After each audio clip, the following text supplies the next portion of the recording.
Hello and welcome to Scottish Daily Mail Sports Six Nations Preview. This week it's all about the Calcutta Cup, and given that Scotland have won 6 out of the last 8 matches against England under Gregor Townsend, can they do it all over again? Well, Callum Crowe joins us this week once more. And Callum, great to see you. Townsend has made a few changes, 4 changes for this match. What are your thoughts?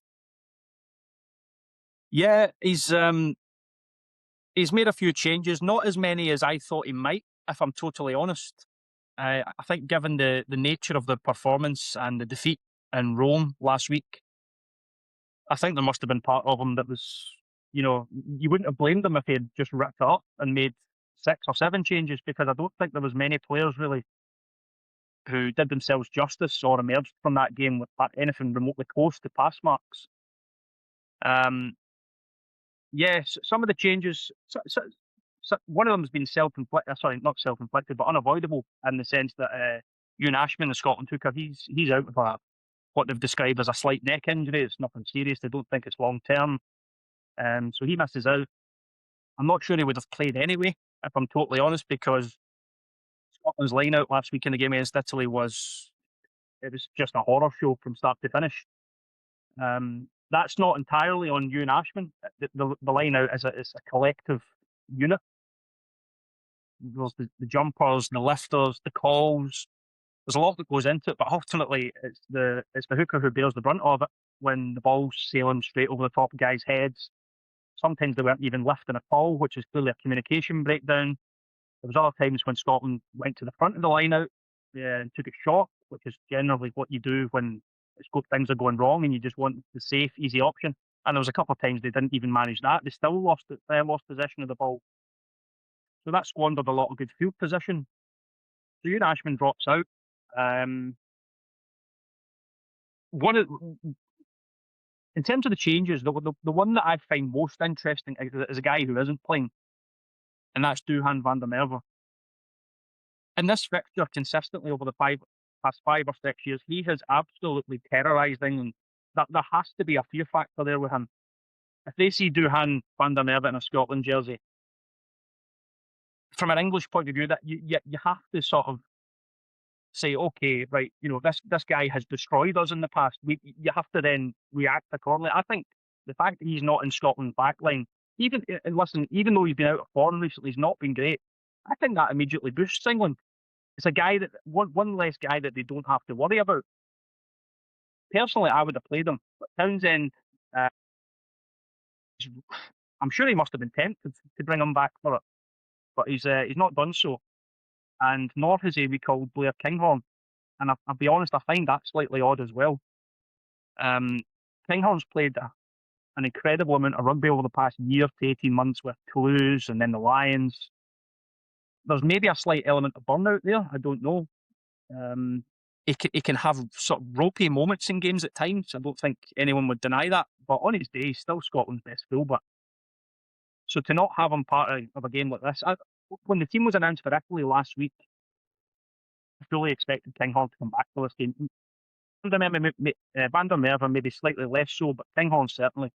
So to not have either of them, I think, is a huge surprise. Townsend's sticking to his guns with the back three that he named last week. There's obviously a part of him that says conditions were so bad in Rome, with the monsoon, the heavens open, it was impossible to play rugby. He's obviously cutting the guys some slack. Jamie Dobie, I thought Kyle grew into the game to a reasonable degree. Jamie Dobie, it wasn't his finest game. I think he'd be the first to admit that. Tom Jordan as well. Tom Jordan he was posted missing for Italy's first try last week. The defensive structure in the backfield was non-existent. There was no communication, no sense of where that should be. So you hope that that's improved over the past week.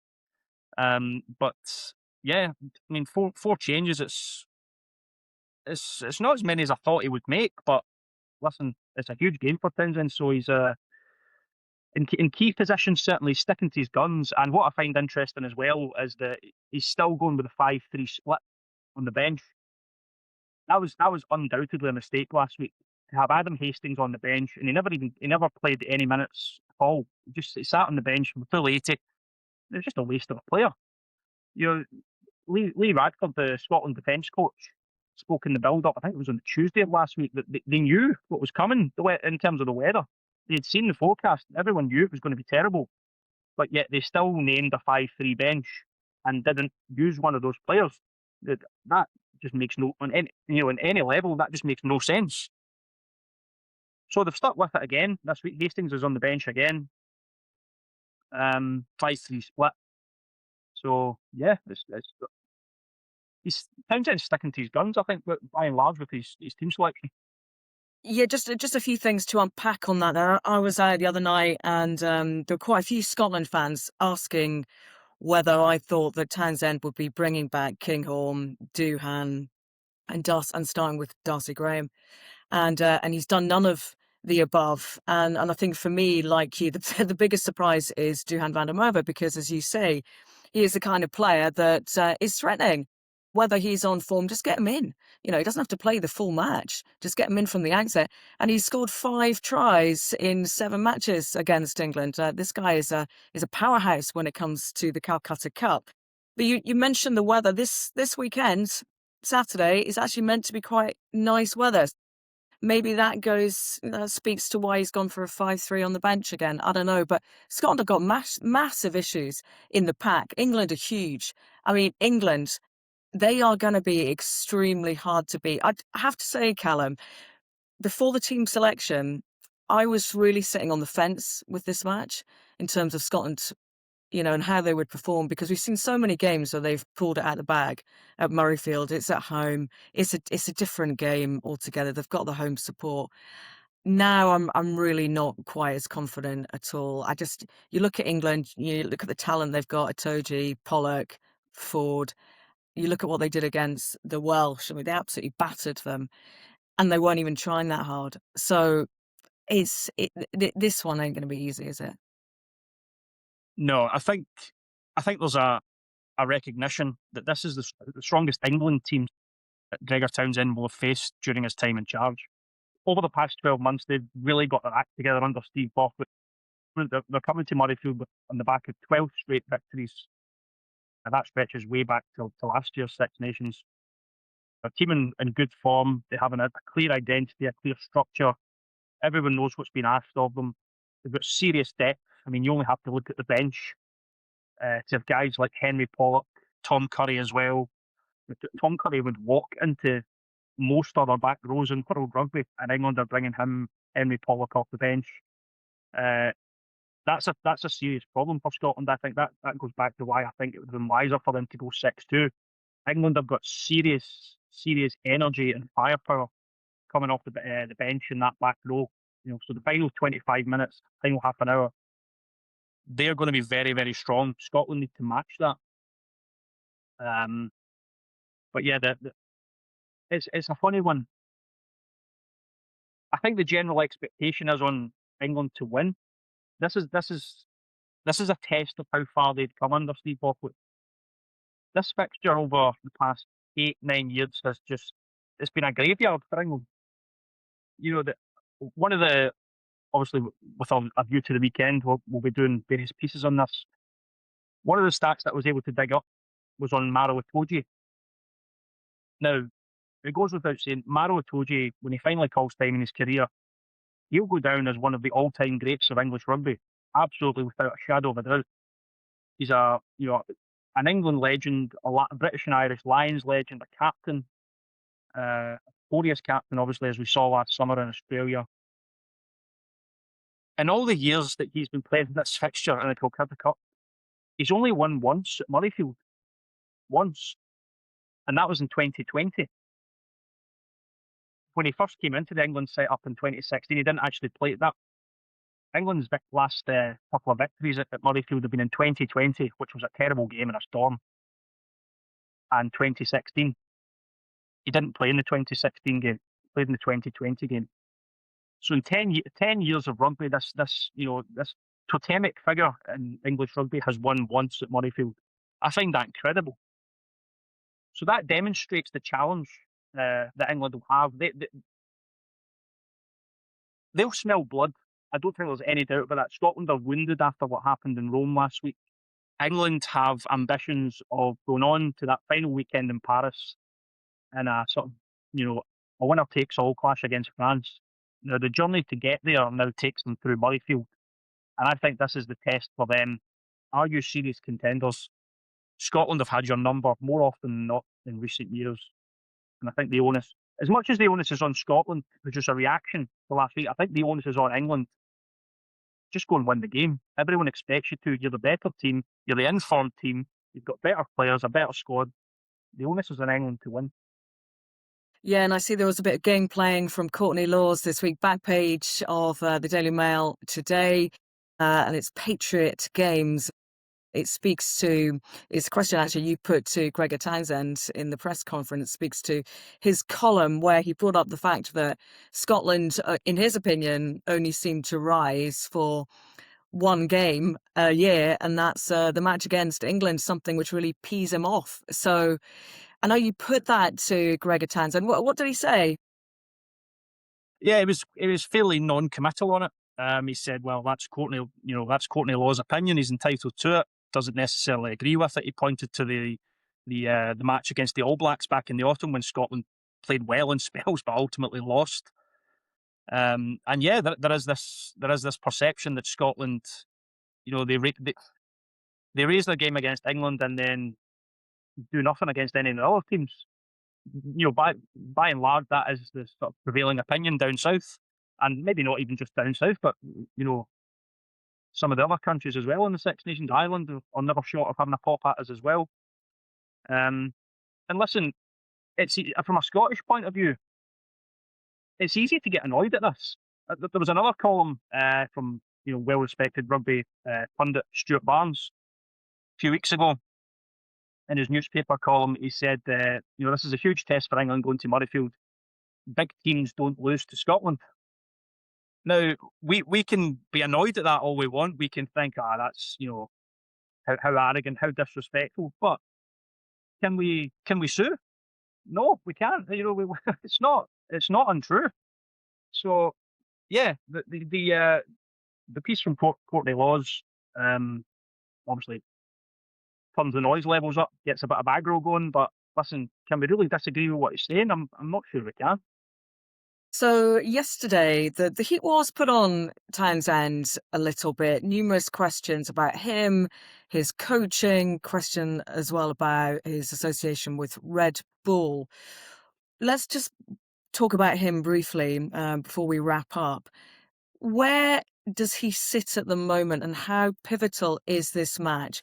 In my opinion, and I've said this in the podcast on Monday with John McGarry, I personally don't think that even if he has a disaster against England and a disaster in the ensuing match after that he will go during the Six Nations. I think that if Scottish Rugby are going to get rid of him, it will be after this competition, because there's not very much point, and it would be even more disruptive than it potentially already is. I don't know what your thoughts are on that, but how important is this game for him as a head coach? It is incredibly important, as much as to stop the bleeding, as much as anything. Going back to the autumn, Scotland were, they were booed off the pitch at Murrayfield by the crowd. That's unprecedented. If that's obviously falling on a fairly poor sequence of results over the past year to 18 months. If that was to then continue, if England were to come up to Murrayfield and wipe the floor with Scotland, which I think they could, if Scotland aren't careful, this could turn seriously ugly. If England come up and wipe the floor with them, put 30, 40 points on them, maybe cruise it, that becomes a huge problem for Townsend. If the crowd, rugby crowds they're totally different to football crowds. They're not going to be chanting for the coach to be sacked, as you would often hear in football. But when the Murrayfield crowd starts booing, that's, speaking to other guys who were there that day and, being in the stadium, none of us had ever really experienced anything like that at a rugby match. So I think to reiterate the point, I think this is huge for Townsend, because this is a game where the championship could turn. It was a poor start last week, absolutely without question.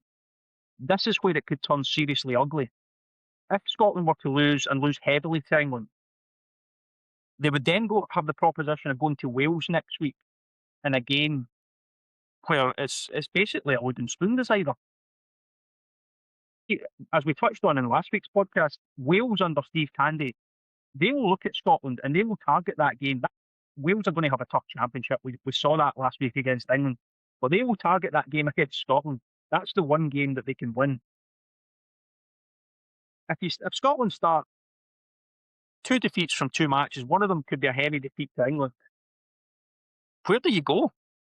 Like you're moving into the Wales game, clutching at straws. Can we salvage some element of respectability from this championship? I don't. To go back to your point, I don't think they will make a change mid-championship. I don't think there's any chance of that happening. I think come what may, even if it's 5 losses from 5, I think he still sees out the championship. I don't think there's much doubt about that. But the point I would make is, and I wrote about this earlier in the week, even if Scotland were to beat England tomorrow, and I think that's a very, very big if, but if they were to do it and they were to dig out a result, what does it change in the grand scheme of things? Is it, is it going to give anyone any more confidence that they would then go down to Wales the following week and win? I would suggest probably not. Would anyone have any more confidence or any more faith that they would be able to beat France or Ireland in the final 2 games? Again, no.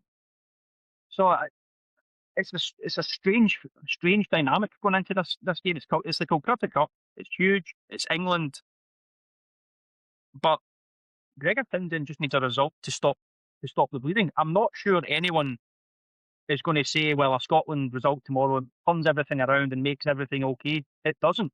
He's finished as head coach. I've said that consistently over the past year. I think there's now a greater swelling of opinion that this is done. This whole thing is done. Beating England, I don't think changes anything. But that being said, he still needs a result in the short term. If there's any prospect of him continuing beyond the 6 seasons, which I don't think he should, but that decision is not up to me. If in terms of the decision makers within Scottish rugby, I think he needs a result. England is the game above and beyond any other fixture. This is the game that has sustained Townsend. It is the game beyond any other which has coloured his Scotland tenure as head coach. This is the fixture where all the memories are made, and we all remember the Doohan hat trick a couple of years ago, winning at Twickenham twice, and the game in 2018 where Finn Russell throws the pass of all passes, that the greatest thing that anyone's ever seen on a rugby field. Hugh Jones tears England apart. This is the fixture. So you have to wonder, is there anything left in the tank? It certainly didn't look that way last week in Rome. It's up to Scotland now to try and dig something out. And it is also up to the players. The players have to take some level of responsibility for this. But again, I thought it was interesting watching the press conference yesterday with Townsend, because he's a man, as you will well know, we've both been to many press conferences with him. He never gives anything away. He has pretty much the same kind of reaction. He doesn't rise to things very often. He just doesn't really give anything away. People don't necessarily really know who he is. Is there, these are questions I've been getting asked in the last few days, the team selection, is there a level of stubbornness about that he's gone for 5-3 split on the bench instead of 6-2? The fact that Kinghorn isn't there, is there something going on that we don't know about? Or is it down to the fact that actually he truly believes that this is the team that can beat England, and that actually these are the strongest players, rather than there being anything else? Because again, people are always cynical about this, whether it's Doohan or Kinghorn, and is there something going on behind the scenes that maybe we don't know about? Yeah, I think there maybe is an element of stubbornness with certain decisions. Townsend can be very stubborn as a character. If he feels he's in the right with something, he will hold his ground. You only have to look back a few years to what happened with Finn Russell. You bomb your best player out of the squad. One of the key things that I sort of picked up on in his presser yesterday was that he was reiterating, how good Scotland have been, the response that they've had in training this week, the way that the players have taken on responsibility. The training's been really intense, really good, gives them so much confidence. I'm sorry, but no one cares about that. No, we've heard these messages consistently over the past, I don't even know how many years now. 5, 6 years, whatever, however far back you want to take it. No one cares what Scotland. They have this phrase that they often trot out about that. Such and such it was our best trainer this week, and the guys have been giving it so much.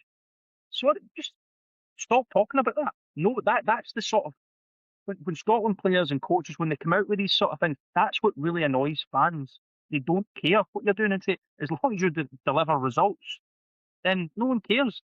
If they want to talk about training, then what were they doing in the 2 weeks building up to the Six Nations?